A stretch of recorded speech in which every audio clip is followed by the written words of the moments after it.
Chers amis internautes, bonjour. Je suis le professeur Hamoudi, spécialiste en anesthésie-réanimation. J'ai côtoyé de très près le professeur El Hassan Boukind, qui aujourd'hui, malheureusement, subit un lynchage médiatique intense. J'ai été particulièrement interpellé par l'émission de Lux Radio qui devait traiter des erreurs médicales. En effet, c'est par un pur hasard que je suis tombé sur l'émission de Radio Lux consacrée à l'erreur médicale, avec pour exemple le cas du docteur HB et de la clinique B. J'annonce d'emblée que je n'ai pu entendre certains passages de cette émission car j'étais au même moment sur la route en zone extra-urbaine et parfois la communication était carrément interrompue. À mon sens, cette émission aura suscité chez les auditeurs et autres profanes un sentiment de dégoût, de défiance, sinon de haine envers les médecins marocains, ce qui est plus qu'alarmant pour la sérénité des citoyens responsables que nous sommes tous. Si cette émission avait vraiment pour objectif d'éclairer le citoyen sur la notion d'erreur médicale ou de sécurité en matière de soins, on peut dire carrément que c'est carrément raté. En médecine, plus qu'ailleurs, la notion d'erreur est particulièrement délicate. Et pour en parler de manière pertinente, il aurait fallu réunir un aéropage d'experts avertis tels que médecins, légistes, spécialistes en gestion du risque. Or, je ne sache pas que ce fut le cas durant cette émission. En effet, il semble là que l'on se soit contenté de lancer des contre-vérités, faisant intervenir des médecins dont le discours a tout le moins manqué de clarté. De plus, pourquoi masquer sa voix si on a le courage de ses opinions ? Il y a là matière à s'interroger sur l'authenticité et la motivation de ces intervenants, dissimulant leur identité et leur voix.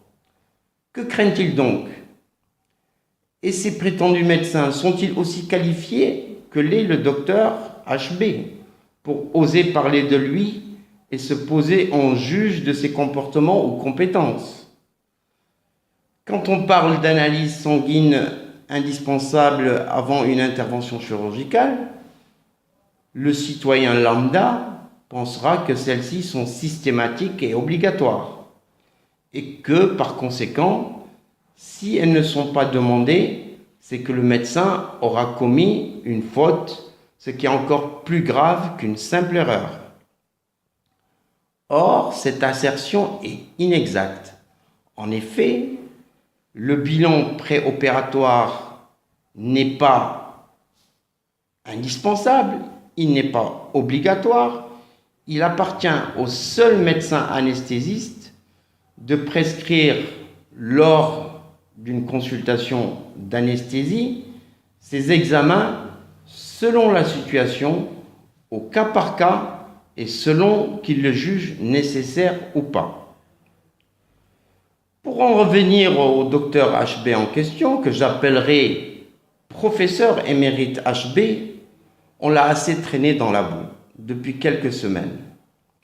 C'est la raison pour laquelle je tiens à partager ici mon témoignage personnel en tant que médecin anesthésiste, praticien depuis de nombreuses années, au cours desquelles j'ai pu apprécier cet homme et mesurer l'ampleur de ses qualités humaines et professionnelles.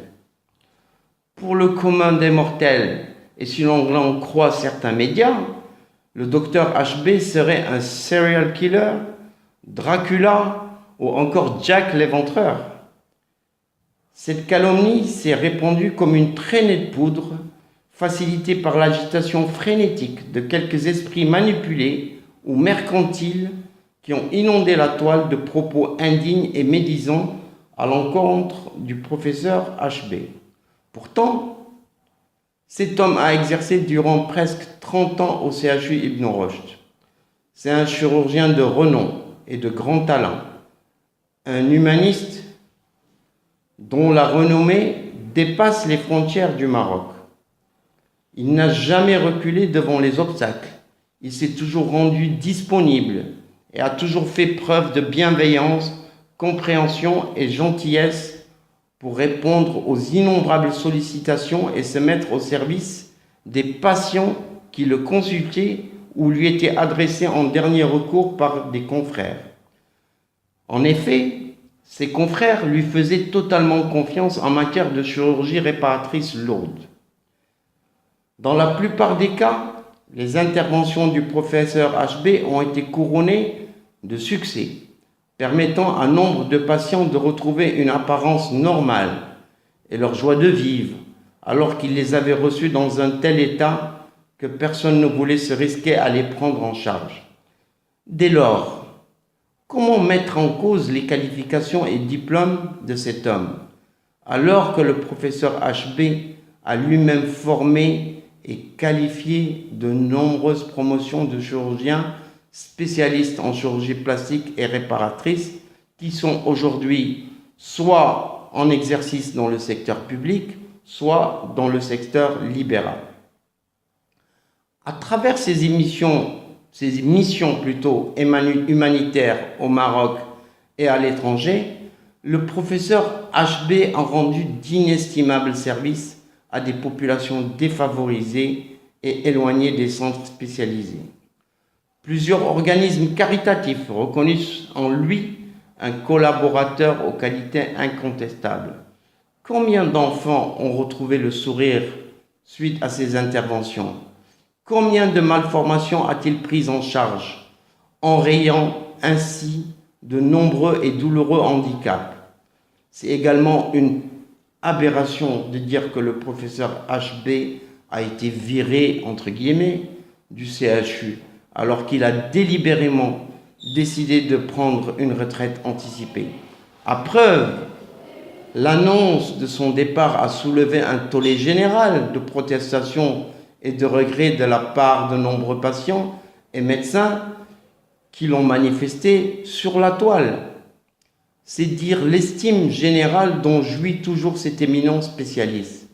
Il faudrait avoir un peu de retenue à l'égard de cet homme respectable et laisser la justice, je dis bien, suivre son cours en toute sérénité.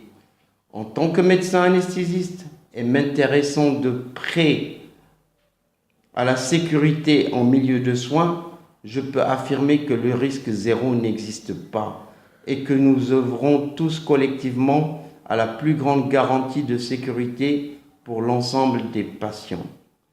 J'ai toute confiance en la justice. J'ai confiance en la probité des juges et je ne doute pas que la lumière sera faite rapidement sur cette affaire, réhabilitant définitivement le professeur HB, à qui aujourd'hui je renouvelle tout mon soutien